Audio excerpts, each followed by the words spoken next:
Hey, what's going on, guys? Welcome back. I hope you guys are having a great day today. Today, it's gonna be a bit of a different stream.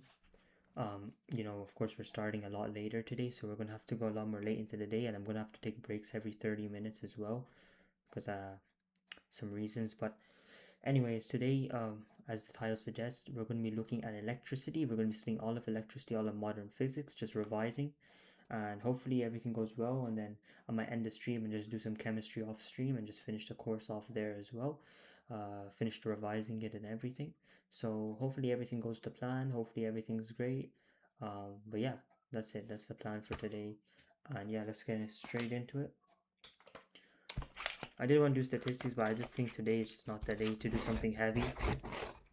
Tomorrow is definitely tomorrow morning. I think if you just bang out all the statistics again, or maybe get sequences and series done tomorrow, and I'll do English. I'll do English and maths tomorrow. Yeah, I'll do physics today, and then yeah, I think we'll start off with electricity too. And before I start off with electricity too, I just want to see that it's not a very, it's a big chapter. It's kind of, it's a big chapter, but it's okay. It's not the worst. And I'm just gonna give it my best shot. Remember, I don't really care anymore. I'm giving it my best shot. So remember, first and foremost, what is current? The current is the flow of charge. Current is the flow of charge. What does that even mean? Like what's the flow of charge? For example, we could have electrons flowing along a wire. We could have ions flowing between electrodes in a solution. Remember, we had the copper cathode, copper anode, and copper 2 sulfate solution. So the copper 2 sulfate solution is an electrolyte. An electrolyte is kind of like a substance that carries a charge, right? Um, Charge. It's usually a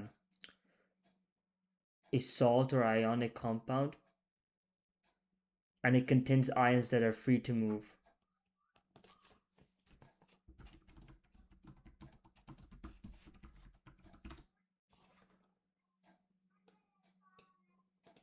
Um,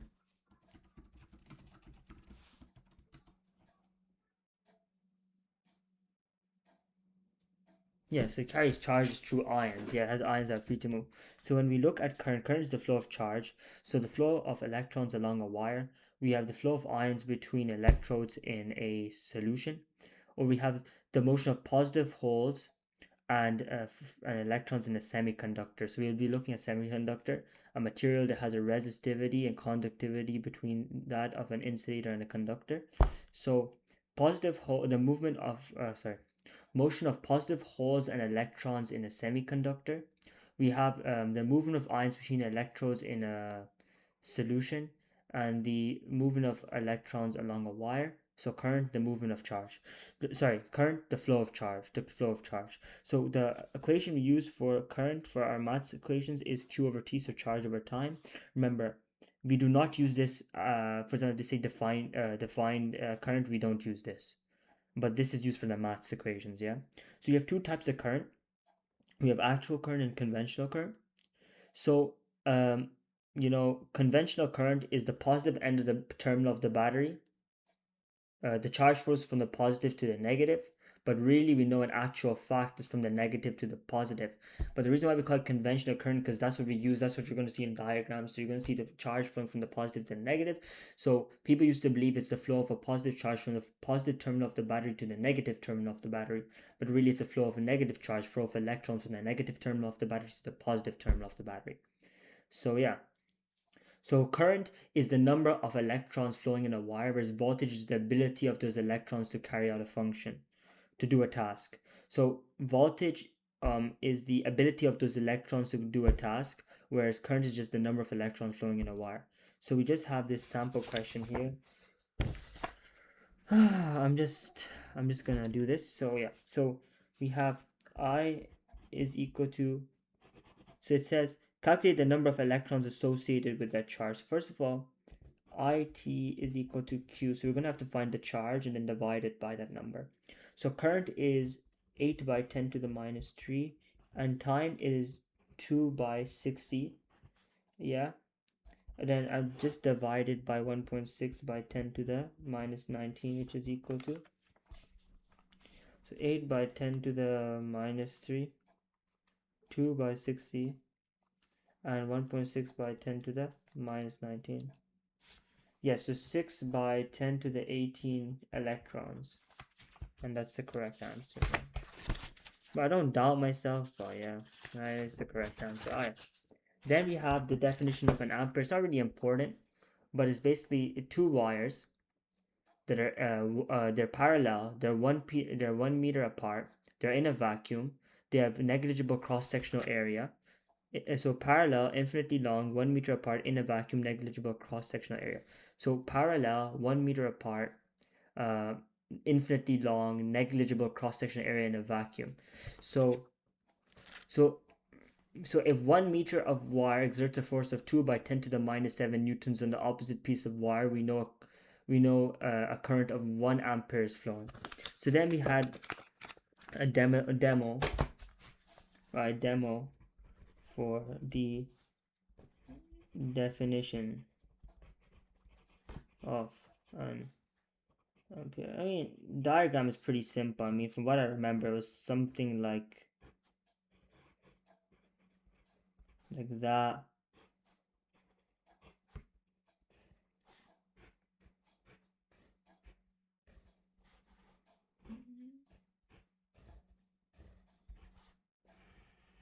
See that like that. So these are what we call these. I think these are called foil strips. Is what it is. Foil strips. This is a millimeter. So essentially, we're going to close the switch and allow the current to flow through the foil strips. We know that the foil strips exert a force on each other and move away from each other. And we know that two conductors have exerted a force on each other.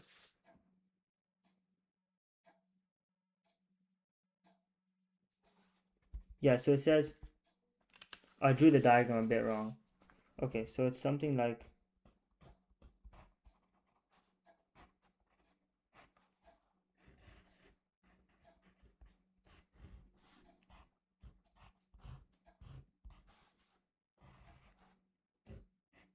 today's going to be difficult to study. I already feel it, but we push on, man.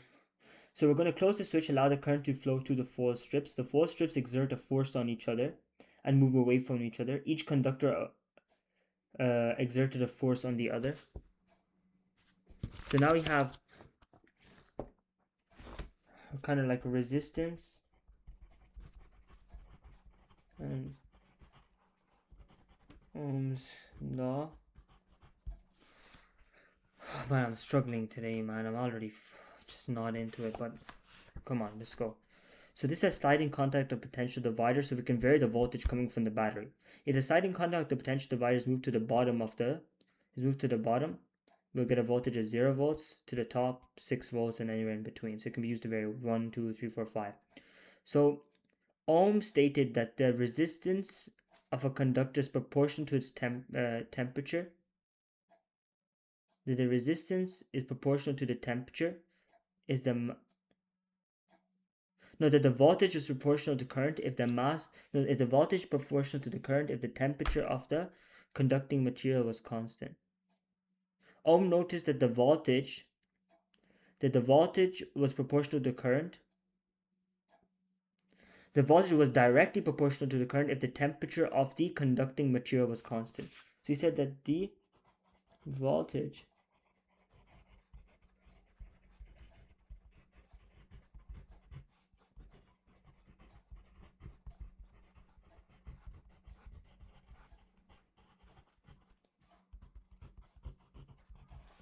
was directly proportional to the current if the temperature of the conducting material remained constant. So V is proportional to I.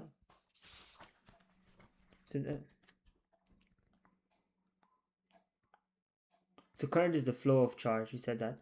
So he said basically Therefore, we needed V is equal to over I. So we know that V over I is equal to or if they ask for the find the unit of 1 volt over 1 ampere is equal to 1 ohm. Yeah. V is equal to voltage, I is equal to current, R is equal to resistance, ohm, volt, ampere.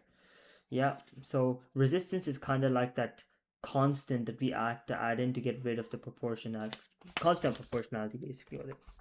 Now there's three factors affecting the resistance. So the resistivity, which is the resistance, the length of the conductor, and the cross-sectional area, so PL over A. No, sorry, rho L over A. But then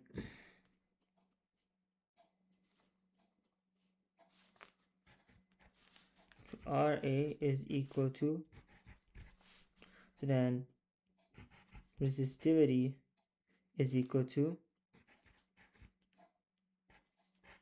RA.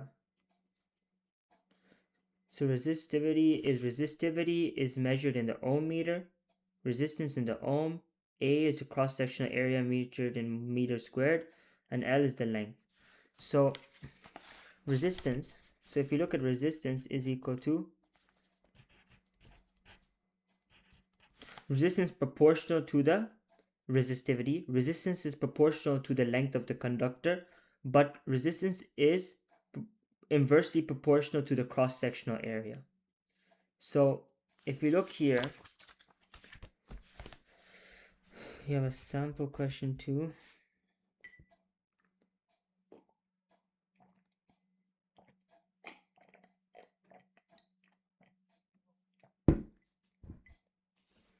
Right? So we'll calculate the resistance of 25 kilometers of wire. Calculate the resistance. So R is equal to,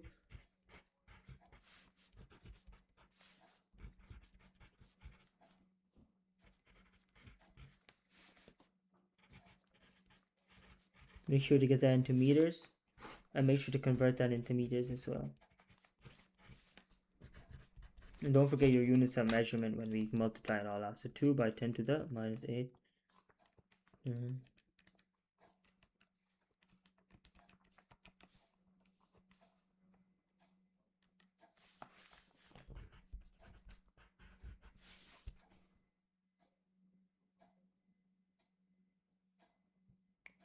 Oh, diameter was that.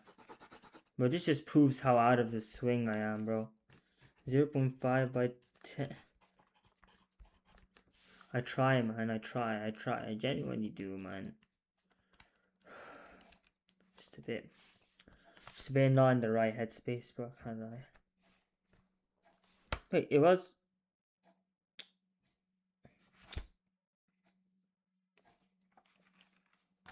Yeah, 636.62 ohms. Because it's this, yeah. Oh man. Calculate the diameter of a wire.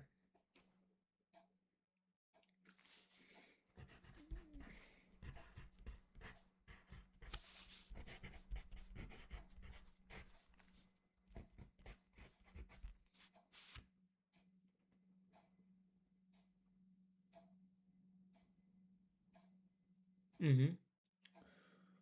Uh-huh. Uh-huh.